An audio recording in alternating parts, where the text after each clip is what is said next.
जय हिंद मेरे प्यारे दोस्तों, गैलेक्सी क्लास में स्वागत है। और आज हम लोग एनसीईआरटी के महत्वपूर्ण टॉपिक को पढ़ेंगे और उसमें से बायोलॉजी का ये चैप्टर है और सेंस आर्गन हम लोग पढ़ चुके हैं, 5 होते हैं।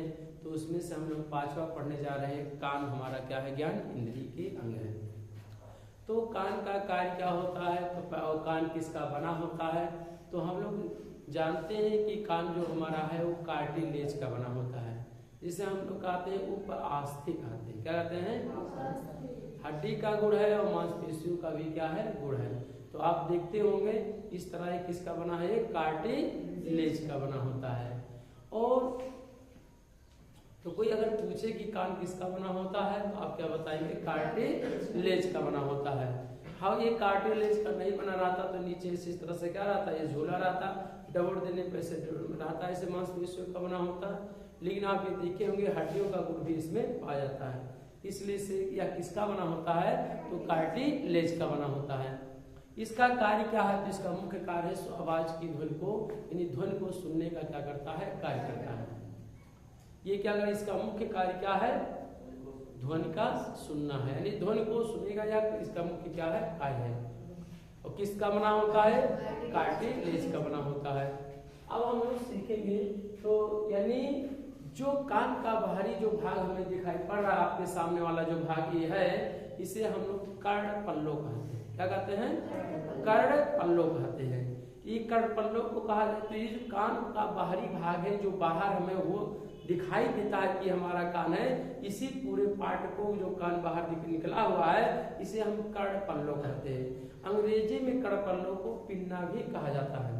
यानी जो आपको हमें दिखाई पड़ रहा है, जो आपका कान हमें दिख रहा है, ये क्या है? कर्ण पल्लो है। इसे अंग्रेजी में हम लोग क्या कहते हैं? पिन्ना कहते हैं। क्या कहते हैं? पिन्ना कहते हैं। तो यानी ये जो कान पे, यानी कान के बाहरी भाग को क्या कहते हैं? कर्ण पल्लो कहते हैं। ये आप देख सकते हैं, क्या है हमारा? कर्ण क्या है? पल्लो है। इसे हम लोग अंग्रेजी में क्या कहते हैं? पिन्ना भी कहते हैं। इसका मुख्य कार्य क्या है? सुनने का क्या करता है? कार्य करता है। दूसरा, शरीर को बैलेंस भी करता है। शरीर को क्या करता है? बैलेंस भी करता है।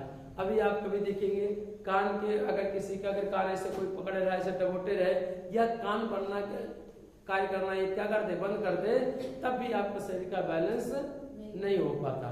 यानी इसका मतलब ये, कभी भी आप देख सके, कभी कान में आपको कुछ खराबी आ जाए या कुछ समय के लिए डिस्टर्ब हो जाए, तो आप देखेंगे कान भरा हो तो आप कुछ लगता है कि कुछ बैलेंस आप सही शरीर से नहीं बना पाते। तो यानी यह बैलेंस बनाने का भी क्या करता है? कार्य करता है। दूसरा क्या है? इसके कुल टोटल कितने भाग होते हैं? तो 7 भाग होते हैं। लेकिन हम लोगों को मुख्य रूप से 7 भाग नहीं पढ़ना, 2 भागों को हम लोगों को क्या करना है? पढ़ना है। जैसे कान की बनावट आप देखेंगे, ऊपर होगा, अंदर बाहर हुआ, धसा हुआ, फिर उभरा हुआ है, झूला हुआ है किसी का, इसी तरह से ये चौड़ा रहता है, किसी का ये पतला होता है। ये सब भिन्न भिन्न के आपके कान आपके टाइप के आप देखे होंगे। तो ये कुल मिला के कितने टोटल भाग होते हैं? इसके 7 भाग होते हैं। लेकिन हम इसके मुख्य 2 भागों के बारे में हम लोग जानेंगे। जो कान का ऊपरी भाग होता है, जो कान का ऊपरी भाग होता है, उसे हेलिक्स कहते हैं। क्या कहते हैं? हेलिक्स। ये सबसे ऊपरी भाग जो हमारा होता है, इसे क्या कहते हैं? हेलिक्स कहते हैं। और जो सबसे निचला वाला भाग होता है, उसे लेबुला कहा जाता है। क्या कहा जाता है? लेबुला। लेबुला में ही क्या बाली पहना जाता है या झुमका पहना जाता है, जिसके बहुत से लोगों का ये लंबा चौड़ा होता है, किसी हल्का सा क्या होता है? पतला होता है। तो इस तरह से ये हमारे निचले वाला भाग क्या होता है? लेबुला होता है, जिसमें बाली पहनने का कार्य किया जाता है, उसमें क्या कहा जाता है? वैसे अब तो बाली पूरे में पहना जा रहा है। मानव जीवन में आप देख रहे हैं फैशन की जगह पे पूरे पहने जा रहे हैं, पर इस बात का हमेशा जो नीचे जहाँ पे भाग है, जो निचला भाग है, जहाँ बाली पहना जाता है, उसे हम लोग कौन सा भाग कहते हैं? उसे लेबुला कहते हैं। क्या कहते हैं? लेबुला। तो कान के मुख्य कितने भाग होते हैं? 7 भाग होते हैं, परंतु 2 भाग ऊपरी और निचला क्या है? मुख्य भाग होता है। ऊपरी भाग को क्या कहते हैं? हेलिक्स कहते हैं, और निचले भाग को क्या कहते हैं? लेबुला कहते हैं। या किसका बना होता है कान? तो कान क्या होता है? कार्टिलेज का। कान का बाहरी भाग को हम लोग क्या कहते हैं? कर्ण पल्लो कहते हैं। क्या कहेंगे? कर्ण पल्लो। ये आप देखेंगे बहुत से, मान लीजिए हाथी का जो कान है, वह बैलेंस कैसे करता है? वह शरीर के संतुलन को, टेम्परेचर को भी क्या करता है? नियंत्रित करता है। जैसे मान लीजिए हाथी का है, हाथी आप कान देखते होंगे हमेशा ऐसे इस तरह से बहारता रहता है, ऐसे इस तरह से हमेशा कान चलाता रहता है, यानी वो अपने शरीर के टेम्परेचर को क्या करता है, बनाए रखा है ऐसे इस तरह से हमेशा। कर्ण पल्लव पूरा हमेशा जो कान का बाहरी पूरा होता है क्या होता है, कर्ण पल्लव होता है, जो हमने कहा कि बैलेंस बनाने का क्या करता है, कार्य करता है। तो हम लोगों का भी ये जो कान है कर्ण क्या है, पल्लव है। अच्छा, ये कर्ण पल्लव का कार्य क्या होता है? कर्ण पल्लव का कार्य मुख्य रूप से ये होता है कि प्रकाश जो ध्वनि है, ध्वनि की तरंगों को क्या करना है, एकत्रित करना। जब भी किसी बात को दूर से अगर सुनना रहता है तो हम लोग क्या कहते हैं, क्या बोल कोई स्लो आवाज आपको बोलना है, ठीक है, या कोई दूर से बोला तो आप कान के लगा के बोलते हैं, इस तरह से। तो दो इसके हैं, जब आप तेज से बोलते हैं यानी आपकी ध्वनि यहाँ से अवतल दर्पण की तरह क्या हो जाए, बन जाए, और जब अवतल दर्पण में प्रकाश की किरण ऐसे पास रहेगा तो इसके लगभग क्या होगा, फोकस पे होगा, और जब इसके फोकस पे होगा, कहीं अवतल के आकार का है तो फोकस से होकर जाने वाली किरणें मुखच के क्या जाती है, समांतर हो जाती है। तो जब समांतर हो जाती है तो यह आवाज कहाँ जाती है, दूर तक जाती है। तो ये जो कर्ण पल्लव है, ये जो छोटा है तो उसको हम लोग हाथ लगा के क्या कर लेते हैं, बड़ा कर लेते हैं। यही कर्ण पल्लव को क्या कर लेते हैं, बड़ा कर लेते हैं, और बड़ा कर लेना तो ऐसे इस तरह से और बड़ा होगा तो अच्छा नहीं लगेगा। लेकिन इस बात का हमें जब आवाज को बहुत स्लो बोलना रहता है तो हम लोग ऐसे कान लगा के बोलते हैं कि ऐसे कान लगा दिया जाए तो ये जो ध्वनि हमारे फैलने ना पाए और जिससे कान में क्या चली जाए। और जब दूर से रहता है तब, दूर से जब चिल्लाया जाता है तब दूर से चिल्लाने का मतलब ऐसे इस तरह से चिल्लाया जाता है तो ये ऐसे इस तरह ऐसा नहीं किया जाता, ऐसे इस तरह से अवतल दर्पण की तरह बनाया जाता है, जिससे कि यह इससे प्रकाश की किरण क्या टकराए और क्या हो जाए, मुखच के समांतर। और जब समांतर हो जाएगा तो वह दूर तक आवाज क्या होगा, जाएगा, तो ज्यादा दूर तक क्या होगा, सुनाई देगा।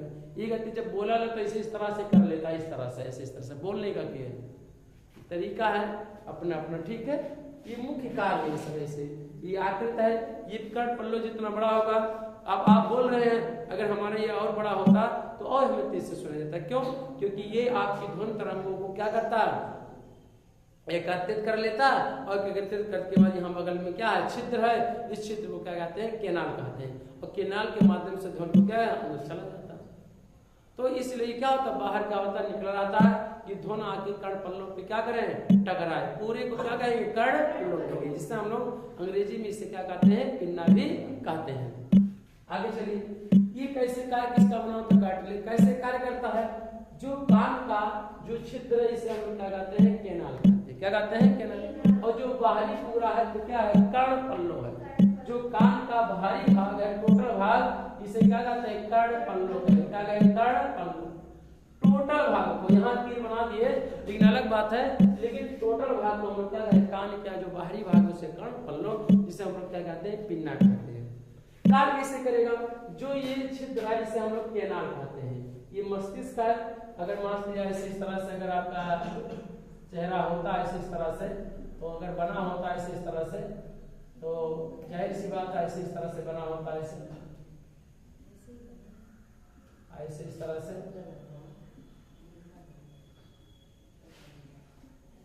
तो यहाँ कान का मस्तिष्क क्या होता है, चला जाता है ऐसे इस तरह से, ठीक है। तो ये जो हमारा है, जो रास्ता है, छिद्र है, इसे हम लोग क्या कहते हैं, केनाल कहते हैं, क्या कहेंगे, केनाल। कर्ण पल्लव के बाद टकराएगा, जो ध्वनि है, ध्वनि तरंगे हैं, कर्ण पल्लव के माध्यम से टकराएगा और टकराकर केनाल के माध्यम से कान में क्या करेगा, प्रवेश करेगा। तो जो कान में छिद्र है उसे हम लोग क्या कहते हैं, केनाल कहते हैं। तो केनाल हो गया, केनाल से ध्वनि तरंगे जाकर जो कान का पर्दा है, जिसे ईयर ड्रम कहते हैं, जाके वहां से क्या होगा, टकराएगा, ईयर ड्रम से क्या होगा, टकराएगा, यानी टकराने का मतलब क्या करेगा, वो कंपन करेगा। अगर टकराएगा, जैसे अभी यहाँ पे पीठ में सुनाई पड़ रहा होगा, तो इसके जो कण है क्या कर रहे हैं, गत कर रहे हैं, यानी कंपन कर रहे होंगे, और कंपन कर रहे हैं तभी क्या होगा, सुनाई देता है। तो यानी जो जहाँ एक केनाल के माध्यम से ध्वनि तरंग जाके कान में टकराता है, वो क्या करता है, कंपन स्टार्ट करता है, क्या करता है, कंपन, जिसे कान का पर्दा कहा जाता है। ईयर ड्रम को क्या कहते हैं, कान का पर्दा कहते हैं।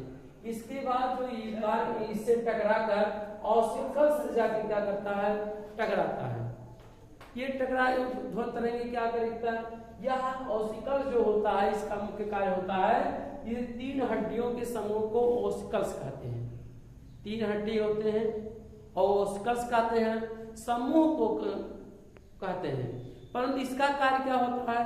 आयाम को बढ़ा देना। क्या इसका क्या कार्य होता है? जब यह ध्वनि तरंगों के आयाम को बढ़ा देता है तो क्या करता है? तेज आवाज सुनाई देता है आपको। ठीक है, आवाज क्या होता है? तेज सुनाई देता है आपको। ऑस्कल्स क्या करता है? इसका क्या कार्य है?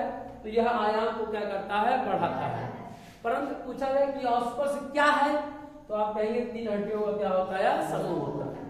कार्य क्या है? आयाम को बढ़ाना है। चूंकि लेकिन क्या है? ऑस्कल से तीन हड्डियों का क्या होता है? समूह होता है। तीनों हड्डियों के नाम को मिस से याद रख सकते हैं। मिस से किससे याद रख सकते हैं? मिस से। कौन कौन? एम फॉर मिलियस, और आई फॉर इल्कस, यस फॉर क्या होता है? स्टेपीज। ये हमारे शरीर की जो सबसे छोटी हड्डी होता है वो कान में होता है। उस कान में हड्डी का नाम क्या है? स्टेपीज। इसलिए कहा जाता है सबसे छोटी हड्डी तो कहा जाता है स्टेपीज। स्टेपीज कहाँ पाया जाता है? तो कान में पाया जाता है। कान की सबसे छोटी हड्डी क्या होती है? स्टेपीज। और कान की ही नहीं, पूरे शरीर की सबसे छोटी हड्डी क्या है? स्टेपीज है। तो ऑस्कल्स क्या है आप बता सकते हैं? तीन हड्डियों का क्या है? समूह है। तीनों हड्डियों के समूह को ऑस्कल्स कहा जाता है। और तीनों हड्डियों का नाम क्या है? मिलियस, इनिकस और स्टेपीज। तीनों हैं, यह एक दूसरे से क्या होती है? टकराती हैं आपस में। और यह आयाम को कार्य क्या करता है? ऑस्कल्स, तो यह आयाम को क्या करता है? बढ़ाने का क्या करता है? कार्य करता है। इसके बाद ऑस्कल्स यह आयाम को बढ़ा देगा तो एक कोकलिया होता है जिसमें क्या होता है? तरल भरा होता है। क्या होता है? तरल भरा होता है। लिक्विड के फॉर्म में गोंद की भाग हल्का सा क्या होता है? इसे भरा रहता है। यह क्या करता है कि यह जो तरंग है वो सिग्नल में क्या करता है? बदल देता है। किसमें बदल देता है? सिग्नल में क्या कर बदलने का कार्य कौन करता है? कोकलिया करता है। कोकलिया, इसमें कोकलिया क्या है? कोकलिया में क्या होता है? तरल भरा होता है। यह सिग्नल को में क्या करता है? बदलने का क्या करता है? कार्य करता है। और यही सिग्नल कारपोरा तक ले जाता है। और कारपोरा क्या करता है? ब्रेन को भेजने का क्या करता है? कार्य करता है। कि आपको कोई क्या कर रहा है? बुला रहा है, आपको सुनाई पड़ रहा है आपको। कभी कभी आप किसी पे ध्यान, कोई दूसरा आपका कहीं पे है तो कोई बुलाता तो आपको सुनाई नहीं दे पड़ता है। कहते हैं भैया ध्यान नहीं दिए, हम आपको बुला तो रहे हैं, आप हम बुला रहे, ध्यान नहीं दिए, सुनाई नहीं दिए, हमको ध्यान नहीं दिए। कहीं बहुत बुलाए ना आपके, लेकिन आप ध्यान नहीं दिए। तो जब आपका ध्यान कहीं कारपोरा कहीं दूसरी जगह लगा है तो आप बताइए वो जो सिग्नल में बदल रहा है ब्रेन को भेजने का कार्य क्या सुनाई नहीं देता। कभी कभी आप भी देखते हैं, मैं पढ़ाता रहता हूँ, आप बोलते रहते हैं तो कभी भी ध्यान नहीं जाता हमारा, क्योंकि इसमें पूरे दिमाग में रहता है। तो कार्य पूरा ब्रेन तक भेजने का कार्य करता है, सिग्नल को भेजने का कार्य करता है। और जब सिग्नल ब्रेन तक नहीं जाएगा तो ध्वनि आवाज सुनाई नहीं पड़ेगा। आप बोलते रहिए, सुनते रहिए। बहुत से लोग हैं, आप यहाँ पढ़ाते हैं, समझाते हैं, मान लीजिए अभी स्टैंड होकर पूछ लें तो आप कहेंगे फिर से बोल दीजिए एक बार, ध्यान नहीं दिए। इसका मतलब कि आपका शरीर तो यहाँ है लेकिन कारपोरा आपका यहाँ पर नहीं है, क्योंकि कारपोरा ही ब्रेन तक क्या करता है? संदेश को भेजने का क्या करता है? कार्य करता है। तो इस तरह से ध्वनि कैसे हमें सुनाई पड़ता है आप सुने कि सबसे पहले केनाल जो कान के जो सबसे पहले कर्णपल्लव है, कर्णपल्लव को हम अंग्रेजी में क्या कहते हैं? पिन्ना कहते हैं। ये कान का क्या होता है? बाहरी क्या होता है? भाग होता है। सबसे बाहरी भाग जितना टोटल है इसे कर्णपल्लव कहते हैं। ये इसमें छिद्र है, इस छिद्र को क्या कहते हैं? केनाल कहते हैं। क्या कहते हैं? केनाल। केनाल के बाद इससे ध्वनि तरंगे जाएंगे और ईयर ड्रम यानी कान का जिसे पर्दा कहा जाता है, ये कान का जो पर्दा होता है इसमें एक प्रकार का झिल्ली होती है और उससे क्या होता है? ये कंपन करता है, टकराता है, ध्वनि तरंगे कंपन करता है और इससे ऑस्कल्स जुड़ा होता है जो इसके आयाम को क्या करता है? बढ़ा देता है। यह आयाम इसका कार्य क्या करता है? आयाम को बढ़ाने का कार्य करता है। और ऑस्कल्स क्या है? तो तीन हड्डियों का क्या होता है? समूह होता है। कार्य और क्या है में अंतर है। ये क्या कार्य करता है? आयाम को बढ़ाता है। यह सुन रहे ना ध्यान से। यह ऑस्कल्स क्या होता है? तीन हड्डियों का क्या होता है? समूह। मिलियस, इनकस और स्टेपीज। स्टेपीज हमारे शरीर की सबसे छोटी हड्डी होती है। कोकलिया, यह हड्डी क्या करेगा, आयाम को बढ़ा देता है। कोकलिया में तरल भरा होता है, तो जाके क्या करता है, सिग्नल में क्या करता है, यानी जो तरल भरा होता है यानी कोकलिया ही क्या करता है, सिग्नल में क्या होता है, बदल दे। लेकिन कोकलिया एक जगह है और उसमें क्या होता है, तरल भरा होता है। यही तरल उसको क्या करता है, सिग्नल में बदल देता है और सिग्नल के माध्यम से कहाँ जाएगा, कार्यपोरा में। और कार्यपोरा कहाँ दे रहे, कार्यपोरा ब्रेन तक क्या करता है, भेजने का क्या करता है, कार्य करता है। तो इस तरह से हमारा ये कान रहा और बहुत महत्वपूर्ण रहा, जो कि हम लोगों ने पढ़ा। 5 ज्ञानेंद्रियों होती हैं और पांचों को हम लोगों ने अलग अलग वीडियो में हम लोगों ने देखा, सुना और समझा। हमें उम्मीद है कि आप बेहतर से सीखे होंगे। जय हिंद, जय भारत।